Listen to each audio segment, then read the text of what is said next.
asalaamaaleykum li gën a fees ci boppu xibaar yi dinañ wax ci affaire Mame Mbaye Niang Ousmane Sonko ginnaaw bi avocat yi Ousmane Sonko yi sàkkoo ñu dàqat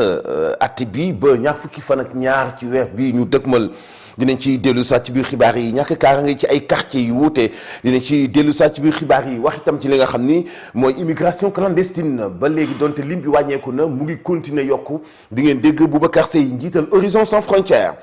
Coupe du monde bi nga xam ni mooy waaj am des na ko faram-fàccee ci biir xibaar yi toftal ci xibaaru bitim réew ak yéen kaay yi mooy pàcc gu mujj gi ñu ndax képp xibaar yi ngeen topp ñu faram-fàcce ko.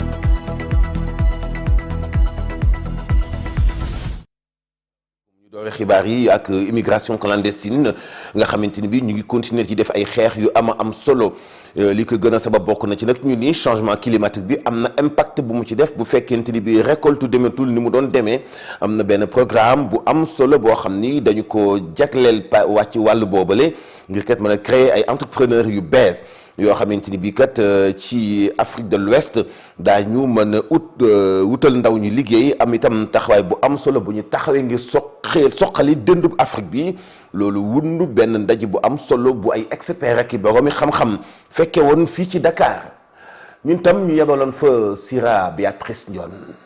projet Coastal Future di ab initiative bu ndaw yi taxawal li ko tax a jóg mooy sensibiliser ci jéeya yu ñu nemmeeku jëmale ci alam bi waaye it nees mën a def ba saafara yooyu la jafe-jafe lu ci mel ni diwaan bu Bargny di ab localité boo xamante ne nag géej gi dafa nangu dëkkuwaay yu bëri askan ñu bëri nag ñàkk seeni suuf rawatina sax ay tool doolee indi jàqare bu ñu sukkandikoo ci Fanta Camara di directrice bu planification bu projet bi lee initiative bu ñu taxawal day rek gën a ñaax ndaw ñi ci tàggat leen. à travers projet bi. loolu lañ bëgg apporter comme solution mooy maanaam ñoom ñu mën toog seen dëkk liggéey si bokk si ñuy xeex changement climatique bi pas seulement fixé côté revenu mais également surtout ñun lu ñuy xool mooy impact environnemental donc ñu tey mën teg ay entreprises yoo xamante ne day collecté ay déchets wala day nekk tout ce qui est bay boo xamante ne engrais yi ñu utiliser ay engrais biologique lay nekk lépp daal loo xamante ne permettre nit yi ñu mën a am si luñ jàpp mais mu mën a am njeexital yu baax ci environnement bi. am na ay jeunes filles ñu wax ni que ñoom tey bu leen initié woon tey danañ toog liggéey. avancé bu géej gi nag di mën a jur ay loraange dem sax léeg-léeg ba ñu bëri jël gaal gi ngir mbëkki lu ñu mel nag Cheikh Tidiane Gadio di ko naqarlu di sàkku it ci njiit yi fare ci dënub Afrique yépp mën a taxawu seeni ndaw. suñu doom yaa ngi jël gaal yi di jéggi naan dañuy dem ay Espagne ak ay Italie kenn mënu leen critiquer pourquoi ñu koy def parce que buñ leen joxoon lu war jox leen seen cër. respecter leen seen dëkk jox leen ay opportunités ñu mën tabax suñu ay réew on a tellement de choses yu ñu fi war a def mais mbéy mi da ngay def ay agriculteurs modernes ay fermiers modernes mais jël ay paysans yoo xam ne ñu ngi sol yëre yu xotteeku sol ay padam njaxeer nga foto leen ba pare naan jeunes yi il faut retourner à l'agriculture ñu la dawuma ci lii ñoom li ñu bëgg mooy nekk ay agriculteurs yoo xam ne da ngay jënd oto yu bees envoyé say doom ci université yu baax et cetera loolu yëpp mën na am bu africains yi comprendre potentiel bi ñu am te ñu respecté ko. avancé bu géej gile ak it ay défi yu ñeel wàllum alam bi daal dinay tax participants yu ndaje bi le dellu si bu baax a baax ci nees mën a def ba mën a taxaw ci coppite yi ci jaww bi ngir wutalub xëy ndaw ñi rawatina ñi fare ci Afrique yépp. muy kaddu yu am solo yu bàyyeekoo ci Cheikh Tidiane Gadio nekkoon ministre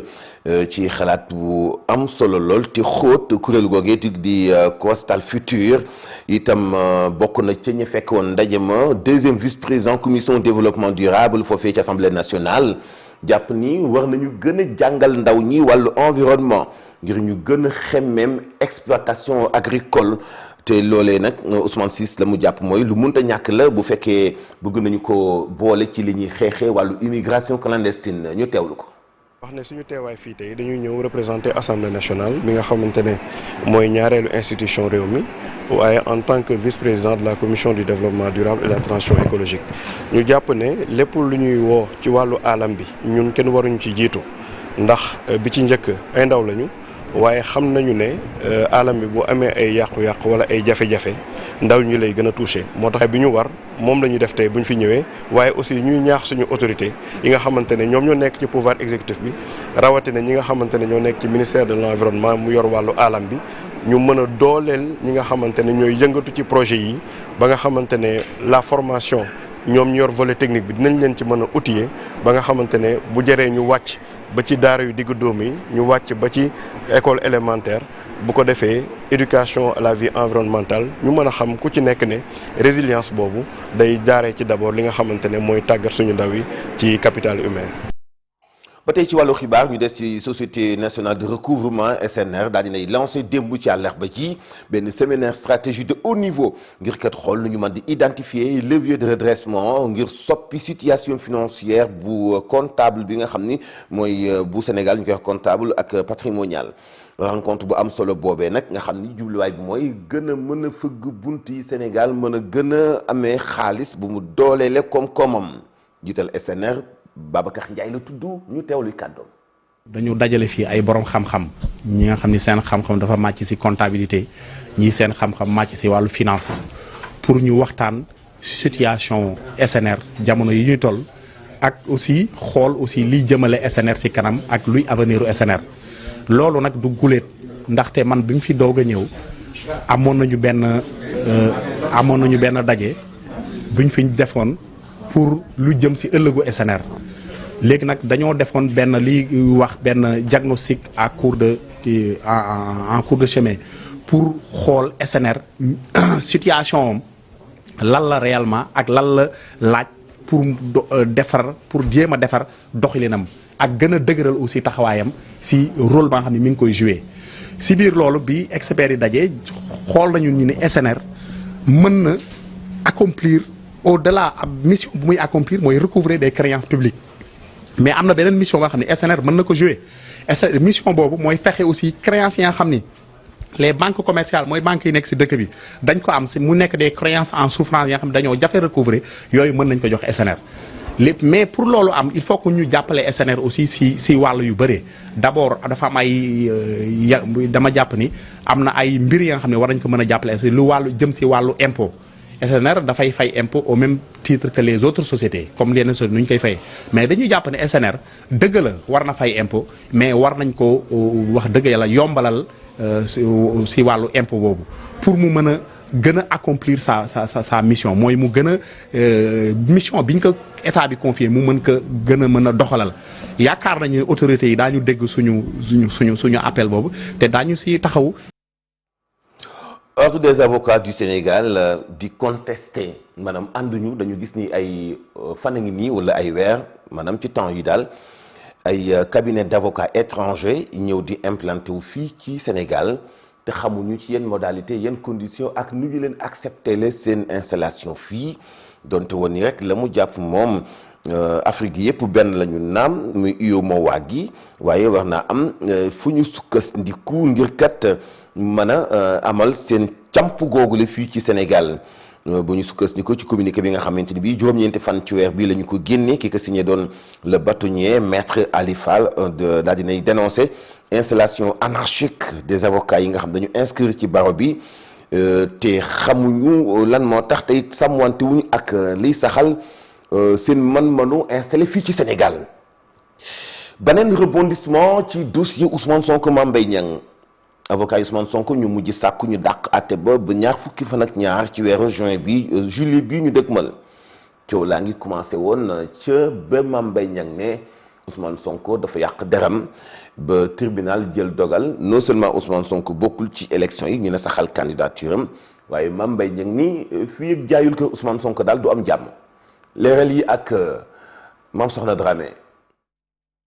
ñaa mi bëggoon seetal deram mujjee yóbbu wàllum jëmlante ci yoon diggante Mame Mbaye Niang ak Ousmane Sonko moo ngi wéy di dox ci kanamu tribunal ci alarba bi tribunal bu grande instance bu Dakar dàqaar na mbir yi ba ñaar fukki fan ak ñaar ci weeru juillet ci mbirum kër bu nekk cité kër góor gi ginnaaw bu ko avocat président assemblée nationale bi sàkkoo mbir yi ñoo ngi tàmbale woon ci wàllum diffamation bi newoon seeni diggante depuis 2022 Ousmane Sonko dafa jiiñoon Mame Mbaye Niang ci affaire Prodac moom Mame Mbaye Niang mi bëggoon seetal deram mujjee yóbbu Ousmane Sonko ci yoon ci weeru mars 2023 la yoon condamné woon président assemblée bi pour diffamation ak mu war a fay 200 millions ngir dàmpaay ci loolu la Mame Mbaye Niang ñëwaat ne Ousmane Sonko dafa jël këram ji nekk cité kër góor gi def ko ci turu njabootam ngir ñu bañ koo nangu moo ngi sakku yoon annulé boobule jëf ndax teguwul ci yoon ñiy layal Ousmane Sonko nanguwuñu lu ñu koy jiiñ ndax li mu def lu yoon nangu la ñetti at ci ginnaaw ci boobule atee ñoo ngi wéy di xëccoo ci wàllum justice bi yoon nag dootul wàllum Prodac waaye ci wàllum kër gi la ñaar fukki fan ak ñaar ci weeru juillet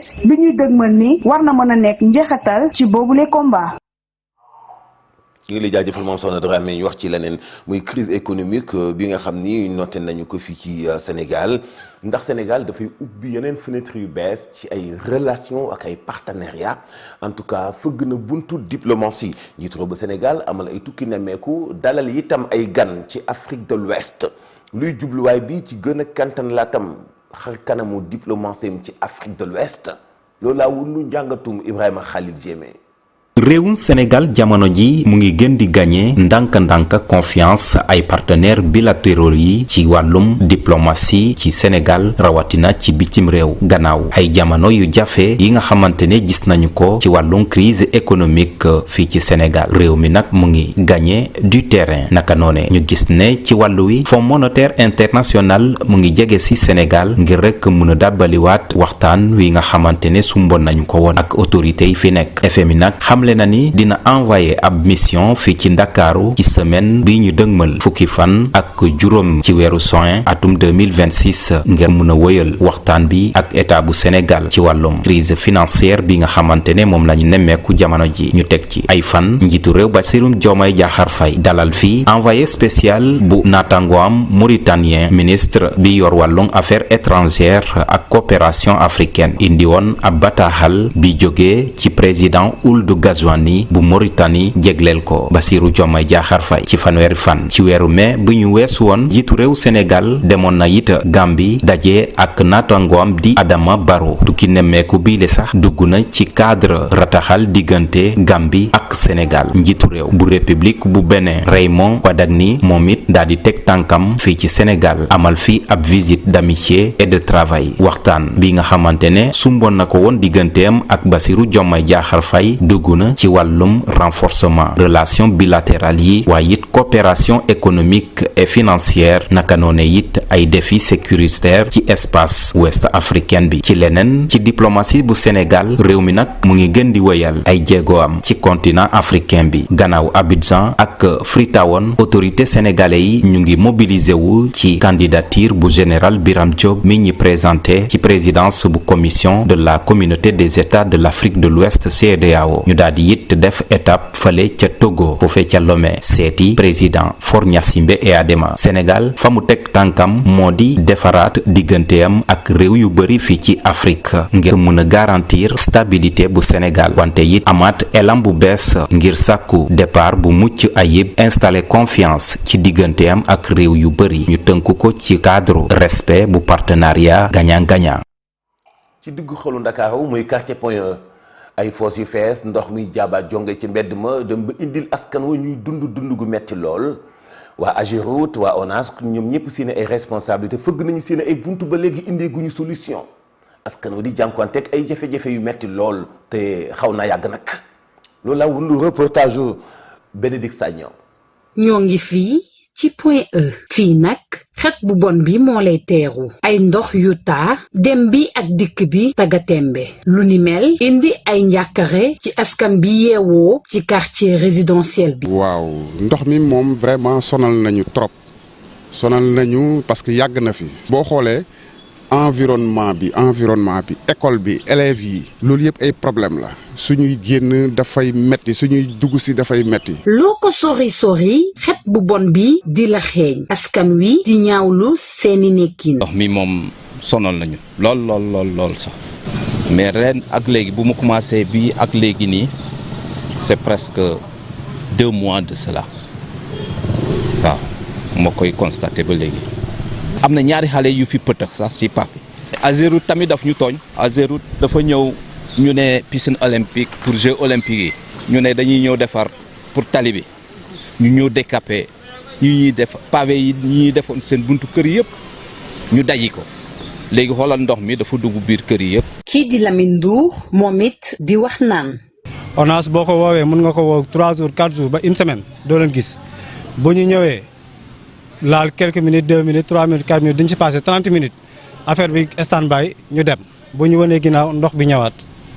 mu nekk nag problème bu rëy boo xamante ne vraiment état bi moo si war a jug parce que gis nañ ne maire bi chaque jour fii lay romb bu gis na ko JO yaa ngi nii léegi mu jot fii à tout près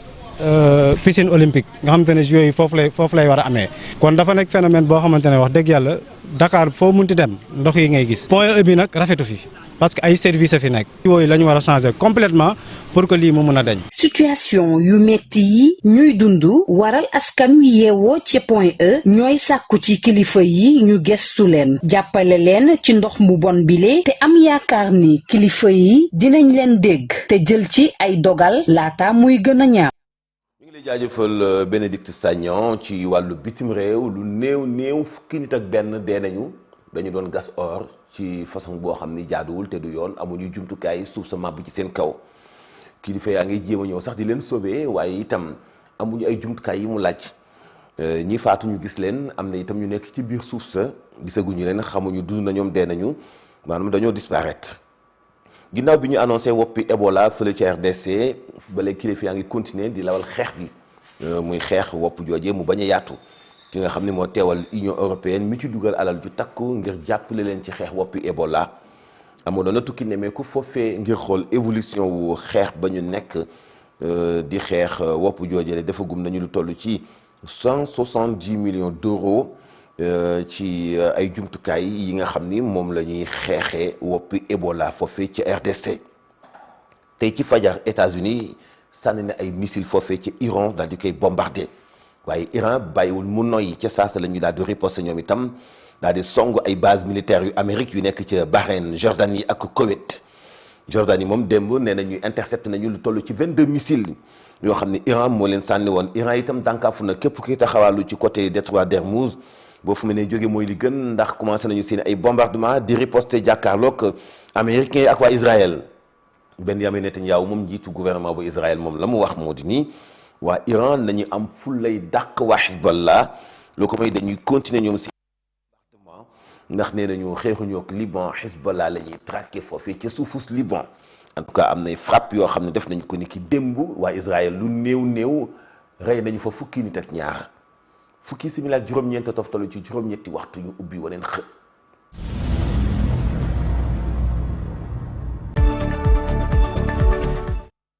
sport ñu àndi ci ak Alamine Senghor Alamine asalaamaaleykum. waaleykum salaam El Hadj Mansour. ay ci doxal. coupe du monde bi la ñu koy tàmbale tey jii sax la ñu koy door foofee kon ca diwaan bu Amérique Mexique ak Canada ñett réew yooyu ñoom ñooy dalal coupe du monde gi mu nekk njëkkeelu yoon muy am.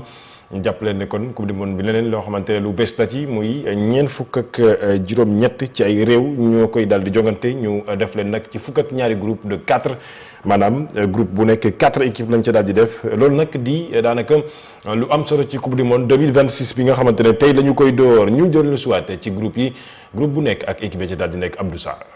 coupe du monde 2026 mu nar a doon ak compétition bu musul am ci histoire football nara ubbi ci alxames bu fukki fan ak benn ci weerum juin nara tàmbali fële nga xamante ni moo di sa Amérique du Nord édition bu am solo ndax ñetti réew ñoo koy amal lu ci mel ni réewu États-Unis Canada ak li nga xamante ni moo di Mexique beneen mbir bu bees bu am solo mooy jongante yi dafay yokk ndax li nga xamante ni moo di équipe bi dina jógee ci fanweer équipe ak ñaar dem ba ñeent fukki équipe ak juróom ñett yu ñuy xaaj ci fukki groupe ak ñaar ci ñetti réew ci groupe A bi dinañ fa amal réew bii di Mexique bokk ci réew yi war a dalal dina ànd ak Afrique du Sud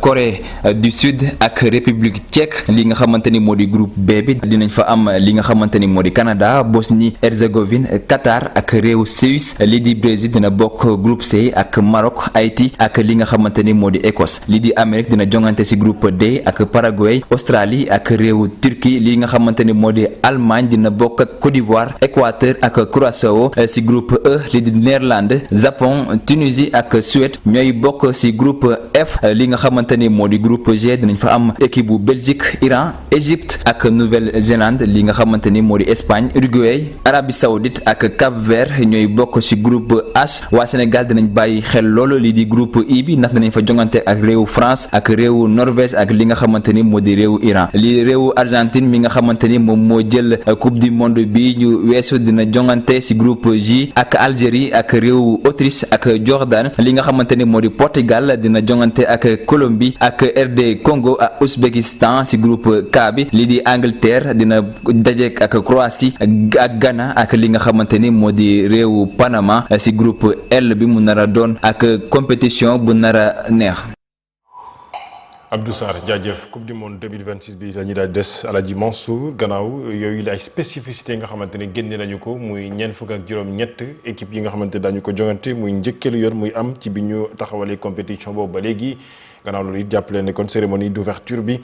tey la ñu koy daal di amal bu juróomi waxtu jotee fii ci biir réew bu Sénégal kon la ñu koy amal 17h.